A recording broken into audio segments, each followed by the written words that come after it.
Hello दोस्तों, आपका हमारे YouTube चैनल स्टार एजुकेशन में स्वागत है। दोस्तों, यदि आप चैनल पर नए हैं तो चैनल को सब्सक्राइब करें और बेल आइकन की घंटी को प्रेस करें। दोस्तों, आज हम आपके लिए डीएलएड सेकेंड सेमेस्टर हिंदी का 5वां चैप्टर लेकर आए हैं। तो दोस्तों, इस वीडियो को लाइक शेयर एवं सब्सक्राइब करना ना भूलें। तो चलिए हम देखते हैं, यानी डीएलएड सेकेंड सेमेस्टर हिंदी का लेसन 5 में पढ़ना क्या क्या है आपको। तो चलिए हम स्टार्ट करते हैं वीडियो। इसमें है अस्त्रानुकूल, यानी गद्य पद्य में शब्दों, वाक्यांशों, विराम चिन्हों एवं समान ध्वनियों को समझना। इसके बारे में आपको इसमें पढ़ना है लेसन 5 में। तो पहला पॉइंट है इसमें बच्चों में, यानी इसका जो उद्देश्य है वो है बच्चों में भाषा की समझ विकसित करना।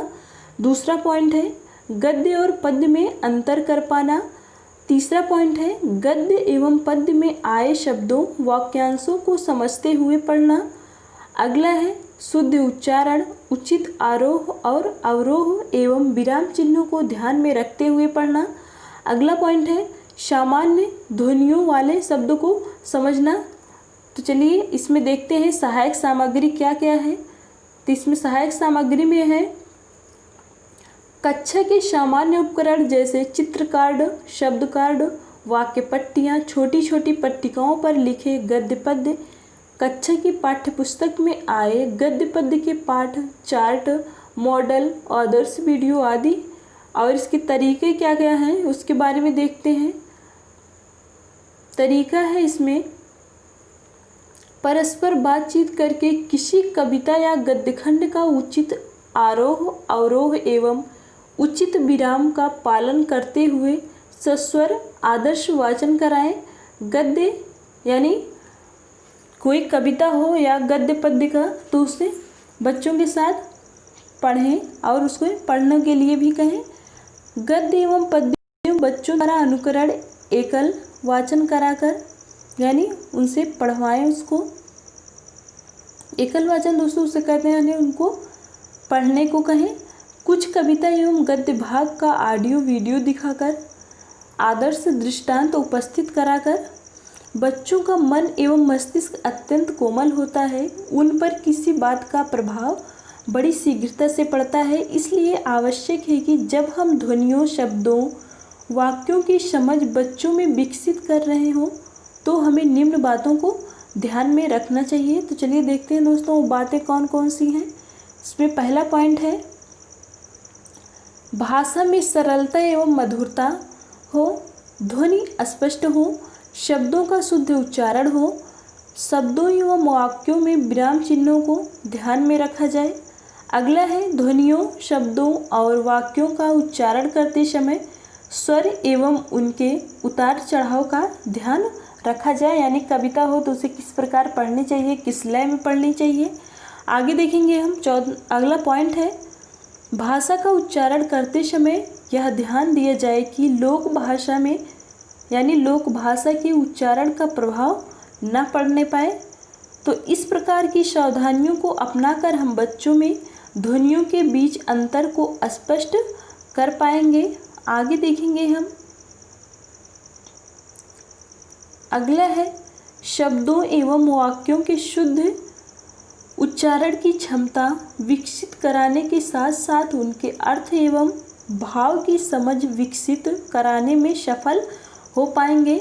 ध्वनियों, शब्दों एवं वाक्यों की समझ विकसित करने की दिशा में जब हम कार्य कर रहे होते हैं तो अनेक असहज परिस्थितियों का भी सामना हमें करना पड़ता है। जैसे पहला पॉइंट है इसमें कुछ बच्चे बोलने में संकोच करते हैं, यानी जब आप क्लास में पढ़ा रहे होते हैं तो कुछ बच्चे ऐसे होते हैं जो प्रश्न को पूछने में संकोच करते हैं।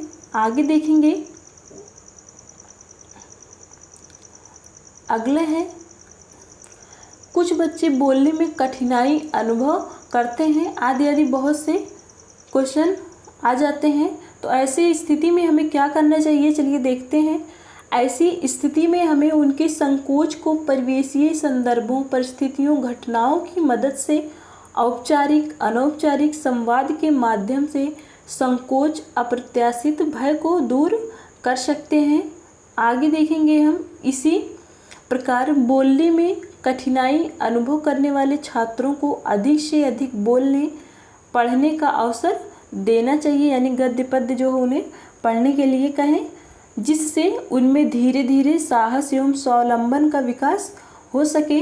यदि हम शिक्षक स्वयं गद्य एवं पद्य के वाचन, उचित आरोह और अवरोह एवं उचित विराम चिन्हों को ध्यान में रखते हुए एकाधिक आदर्श दृष्टांत उपस्थित करते हैं तथा उन्हें ध्वनियों, शब्दों एवं वाक्यों के बार बार सुनने का अवसर देते हैं, तो संभव है कि हम ध्वनियों के मौलिक अंतर की समझ विकसित करने के साथ साथ शब्दों एवं वाक्यों को भी उचित विराम एवं शुद्ध उच्चारण का कौशल विकसित करने में सक्षम हो सकेंगे। तो आगे ही इसमें क्रियाकलाप है, यानी क्रियाकलाप में आप जैसे देख सकते हैं इसमें इसके लिए अनेक क्रियाकलाप होते हैं, आप आयोजित कर सकते हैं जिससे उपयुक्त दक्षताएं बच्चे हासिल कर सकें, यानी उससे कुछ ज्ञान प्राप्त कर सकें।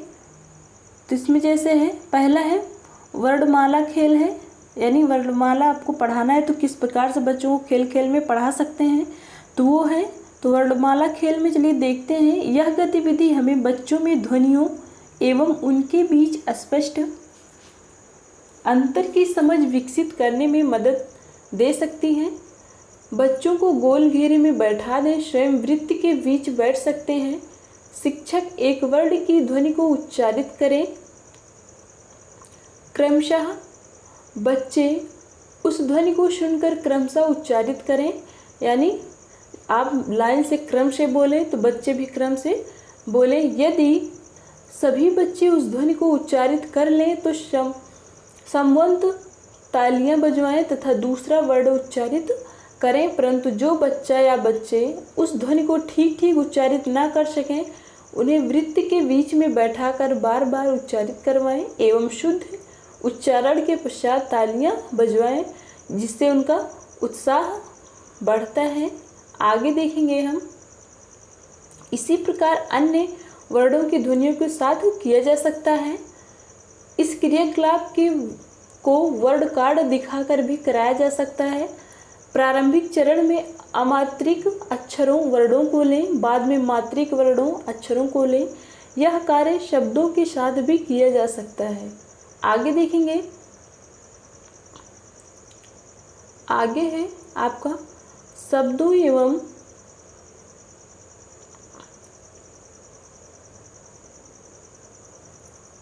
वाक्यों, यानी शब्दों एवं वाक्यों या वाक्यांशों का चुनाव यदि परिवेशीय एवं सामान्य बोलचाल में प्रयुक्त होने वाले हों तो कौशल विकसित करने में अधिक मदद मिलेगी। दैनिक व्यवहार में आने वाले वाक्यों को भाव एवं संदर्भ के अनुकूल समझते हुए बोलने का कार्य कराया जा सकता है। मूल्यांकन है, यानी बच्चों में ध्वनियों, शब्दों एवं वाक्यांशों की समझ विकसित करने के लिए, यानी करने वाले जो क्रियाकलाप हैं उनके दौरान मूल्यांकन का कार्य भी आप कर सकते हैं। तो आप इसमें देख सकते हैं मूल्यांकन के जो कार्य हैं किस प्रकार से कर सकते हैं। पहला है इसमें, इसके लिए शब्दों वाक्यों की पट्टिकाएं एक जगह रखकर बच्चों से बारी बारी से उठाने को कहें, यानी उठाने को कहा जा सकता है तथा उन्हें देखकर बोलने हेतु प्रेरित किया जा सकता है। यानी आप किसी भी वर्ड को बनाकर आप रखें छोटे छोटे कागज़ के टुकड़ों में, तो उससे बच्चों को उठाने को कहें। इस क्रियाकलाप से इनकी समझ का मूल्यांकन आसानी से किया जा सकता है। अगला पॉइंट है, दूसरा नंबर है, इसी प्रकार छोटी छोटी कविताओं को सस्वर वाचन कराकर पद्य की समझ का मूल्यांकन किया जा सकता है। तीसरा पॉइंट है, सामान्य ध्वनियों को बच्चों से सोच कर बोलने को कहा जा सकता है, जैसे साथ साथ, सुंदर सुंदर, अच्छे अच्छे, छोटे छोटे जैसी सामान्य ध्वनियों वाले शब्दों के सहारे वाक्य रचना कराकर सामान्य ध्वनियों की समझ विकसित कराया जा सकता है। आगे देखेंगे हम,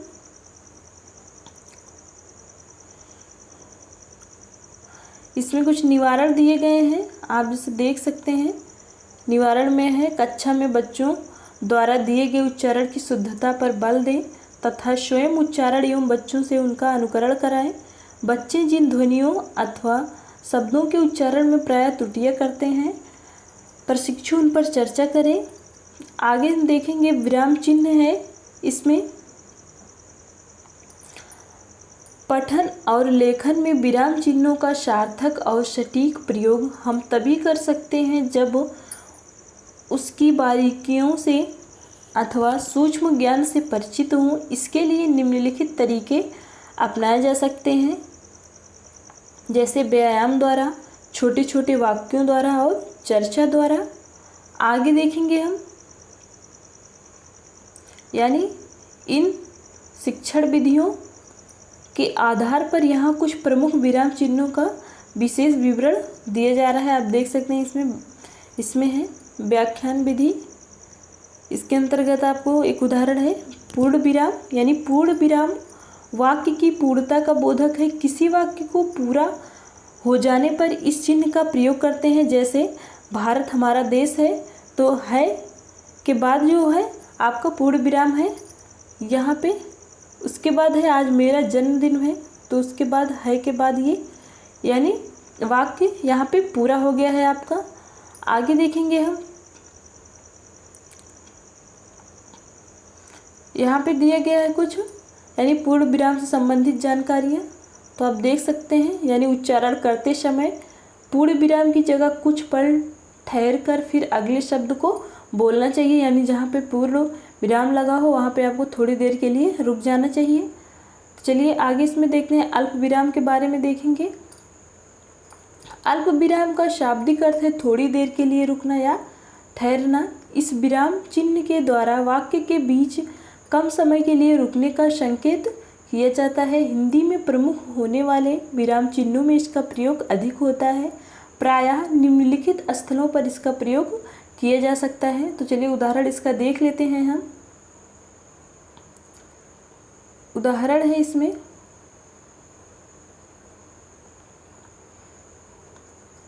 वाक्य में आए दो या दो से अधिक समानपदी शब्दों या पद बंधों में जहाँ और के प्रयोग की आवश्यकता होती है वहाँ अल्प विराम का प्रयोग होता है, जैसे सुनील। उसके बाद आपका यहाँ अल्प विराम लगा है, मोहित और राहुल हॉकी खेलने गए, तो आप यहाँ देख सकते हैं सुनील के बाद आपका यहाँ पे अल्प विराम लगा है। आगे देखेंगे, जहाँ शब्दों की पुनरावृत्ति की जाए और भावातिरेक में उन पर विशेष बल दिया जाए, जैसे हाँ हाँ, यहाँ पे आप देख सकते हैं लगा है अल्प विराम, मैंने ही उसे बुलाया। तो ये है अल्प विराम के कुछ उदाहरण हैं। आगे है,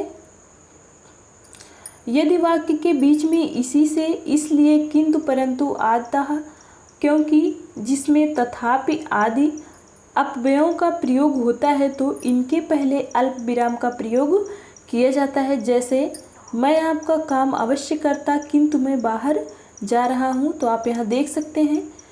अगला है, जिस वाक्य में यह, वह, तब, तो, अब आदि लुप्त हो वहाँ अल्प विराम का प्रयोग होता है, जैसे जब करना ही है कर डालो, यहाँ तब छिपा हुआ है। आगे देखेंगे,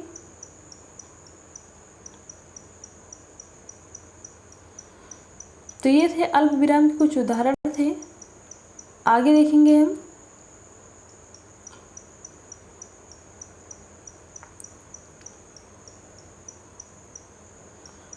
अगला है आपका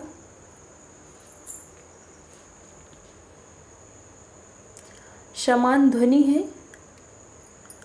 समान ध्वनि के बारे में देखेंगे। उच्चारण में लगभग समानता का आभास रखने वाले शब्दों को समानभाषी अथवा समान ध्वनि कहते हैं। इनके अर्थों में भिन्नता होती है। इन शब्दों की वर्तनी में थोड़ी भिन्नता होती है। प्रस्तुत उच्चारण करते समय सामान्य यदि ध्यान न दिया गया तो भिन्नता का आभास नहीं हो पाता है। लगभग समान ध्वनियों वाले ऐसे किन्हीं शब्दों में स्वर का अंतर होता है, किन्हीं में व्यंजन का होता है। इस प्रकार के शब्दों अभ्यास से वर्तनी को ठीक ठाक समझकर बच्चों में उत्पन्न होती है, यानी पढ़ने से। तो चलिए इसमें देखते हैं समान ध्वनि कौन कौन सी हैं। तो ये चार्ट पर आप देख सकते हैं समान ध्वनि, इसका शब्दार्थ है अनल, अनिल, यानी समान है दोनों। तो अनल का अर्थ आपका आग होगा और अनिल में हवा हो जाएगा। तो यहाँ पे लिखा गया है, आप देख सकते हैं। उसके बाद दीन है, फिर दिन है, दोनों समान ध्वनियाँ हैं लेकिन इसके अर्थ अलग अलग हैं। जैसे आप देख सकते हैं दीन का अर्थ होता है गरीब और दिन का अर्थ होता है आपका दिवस होता है। तो आगे देखेंगे ऐसे हम, अवलंब है और अविलंब है, दोनों समान ध्वनि है लेकिन इसका जो अर्थ है वो अलग है। अवलंब का अर्थ आपका सहारा होता है और अविलंब का अर्थ आपका शीघ्र होता है। वृक्ष है जिसका समान ध्वनि है आपका वृक्ष, लेकिन जो अर्थ हैं वो अलग हैं। तो आप देख सकते हैं अर्थ इसमें, वृक्ष का आपका हो जाएगा सीना और वृक्ष का आपका हो जाएगा पेड़ होता है, यानी जो अर्थ है इसका वो अलग है और बल्कि ये जो समान ध्वनियाँ हैं दोनों एक ही हैं, यानी समान ध्वनि है। आकर और आकार दोनों समान ध्वनि है लेकिन इसके जो अर्थ हैं वो अलग हैं। आकर यानी खजाना हो गया पहले का और दूसरे का हो गया स्वरूप हो गया। आगे देख सकते हैं आप कोश है, कुल है, कुल का और कुल है। तो पहले कुल का हो गया संपूर्ण वंश और दूसरे कुल का हो गया किनारा। तो आप यहाँ देख सकते हैं उदाहरण दिया गया है इसमें। तो वीडियो को पॉज करके दोस्तों आप पढ़ सकते हैं, अपनी नोट्स में लिख सकते हैं इसको। तो ये है समान ध्वनियाँ इसमें है, जैसे वात और वत। तो पहले वात का, ये दोनों समान हैं, तो पहले वात का हो जाएगा हवा और वत का हो जाएगा वीर या बचत। सांस है इसमें, परिणाम है और परिमाण है। तो आपका पहले का हो जाएगा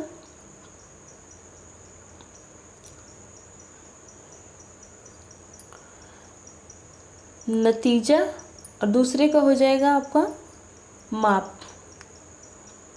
तो दोस्तों ये था डीएलएड सेकेंड सेमेस्टर हिंदी का 5वां चैप्टर था। दोस्तों हमें उम्मीद है कि वीडियो पसंद आई होगी। तो दोस्तों वीडियो को लाइक शेयर एवं सब्सक्राइब करना ना भूलें।